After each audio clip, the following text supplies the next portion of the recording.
An incredibly private man, Michael Jackson rarely spoke in public about himself or his music.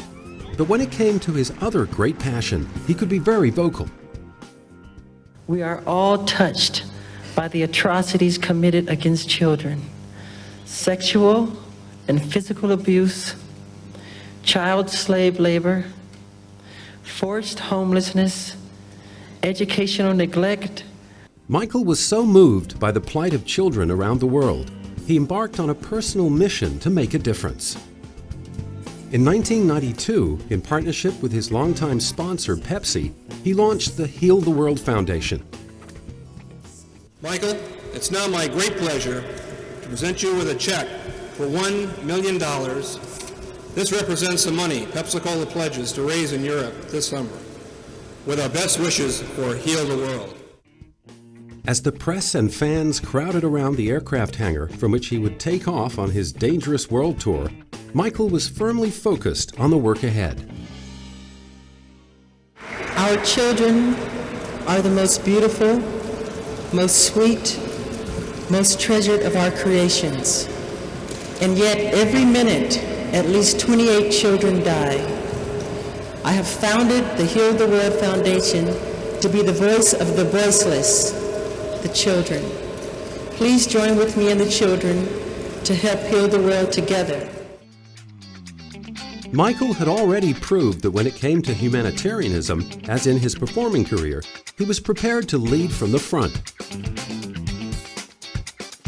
Back in 1984, he financed a 19-bed unit at Mount Sinai New York Medical Center and donated $1.5 million to the Brotman Memorial Hospital.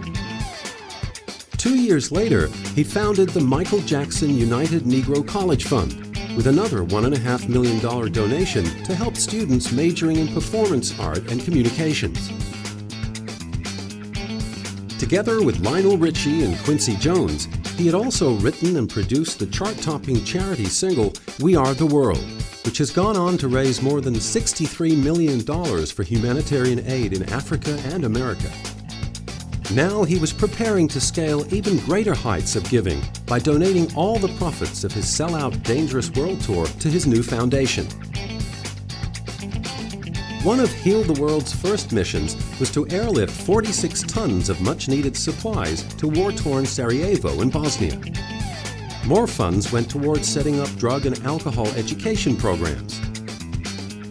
6 years later, he was doing it for the kids again on a tour of South Africa to raise money for then President Nelson Mandela's children's charity.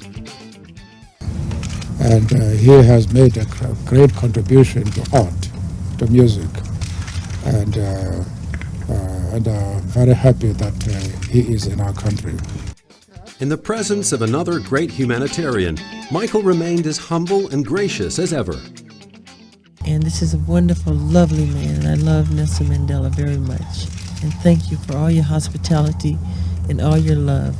Thank you very much. His devotion to improving conditions for children in Africa earned him an invitation to join the continent's leaders and speak at a forum on debt relief. There must be a global resolve that the 21st century will bring about caring and protection of our children, and above all, universal love. He demonstrated his own dedication to universal love with his staunch support of the fight against HIV/AIDS. Long before it was fashionable, he and his great friend Elizabeth Taylor blazed a trail in raising awareness of the disease. Then, in February 2001, in response to the tragic Columbine High School massacre in the U.S., he extended the reach of his Heal the World Foundation with a special Heal the Kids campaign. Heal the Kids is about doing something about making a difference in trying to help adults and parents realize that it is our power to change the world that our children live in. Over the course of his lifetime, Michael Jackson supported 39 different charities and donated more than $300 million to good causes.